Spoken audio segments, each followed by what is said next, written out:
So this video is going to have to do with militant atheism, or strong atheism, compared to that of agnosticism or a weak atheistic position that someone might hold to. Now the reason why I want to make a video about this is because I've been noticing for the longest time a lot of people wanting to distance themselves from a strong atheistic position like militant atheism. I think that part of the reason why is because those terms, militant atheism, or just atheism itself, has a lot of baggage attached to it. But I think some of the reason why is because especially when we're in debates here online, militant atheism, or atheism in general, a strong atheistic position, I should say in general, is a very difficult position to defend and to hold to. I mean, if someone's going to claim, well, God does not exist, you go on beyond the assertion, well, I just disbelieve, I just have a lack of belief in your God or gods because I have not seen sufficient evidence for it. Or if somebody says, well, or an atheist says, well, religion is dangerous for society, and they have to back that up, it becomes very difficult when you compare their atheistic position or militant atheism just in the last 100 years. You start to observe, you know, in Russia or with Stalin, Mao, Pol Pot, all the atrocities in which they caused more violence than all religion combined over the last 2,000 years. And that's just in the last 100 years alone with atheism. So it becomes very difficult. Excuse me. Everything is like jumping out of the frying pan and into the fire with atheism. But I think that atheists are starting to figure out that if they take the Militants approach, which is to defend a weak atheistic position, but to really be a strong atheist, and I have some clips that I've used in videos to confirm this actually with Militants. If anybody wants a link to that, I'll put it below in the description. Actually, I'll put that down there anyways in case you guys want to check it out. But like Militants, he takes the position that, well, there is no gods.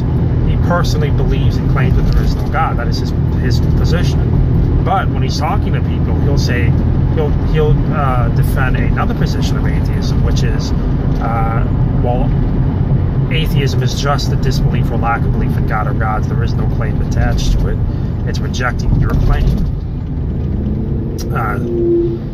So if he plays that game by messing around with definitions of atheism and picking, you know, definitions like that, you know, atheism is just a disbelief or lack of belief in God or gods, while ignoring other definitions which describe atheism as a doctrine that there is no God or a denial of the existence of gods, well, he can play this game as if, well, he's in some sort of position of authority to evaluate what evidence is invalid or is valid based on his own subjective terms. Because it's always like, well, yeah, I just disbelieve.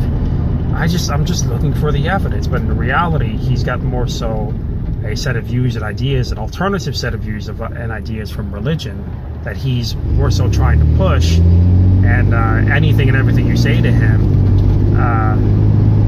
is going to be like flushing what you got to say down the toilet. So when you avoid openly explaining to people what your position actually is, and you take a weaker position on atheism, it's a good way to avoid dealing with the implications of your own position.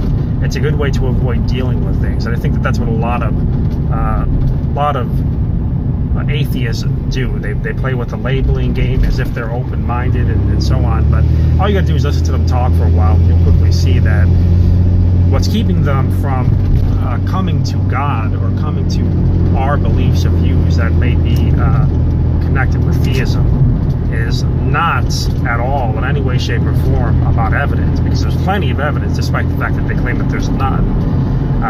What keeps them from coming to the truth and coming to accept what we say is that they've inherited an alternative set of ideas and views from various philosophers or other spokesmen that they thought was compelling. So everything you say to them, it's really going through that filter.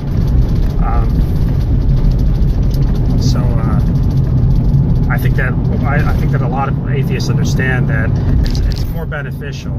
It's a lot more beneficial to act like you don't have a position than to come flat out and tell people what your position is. And And that's what I think the whole game is with the weak atheism and the strong atheism and the agnosticism and the militant atheism. The thing is, it's a game that people play to avoid evidence, avoid having to get into certain things. And I see that a lot, at least in my discussions with people.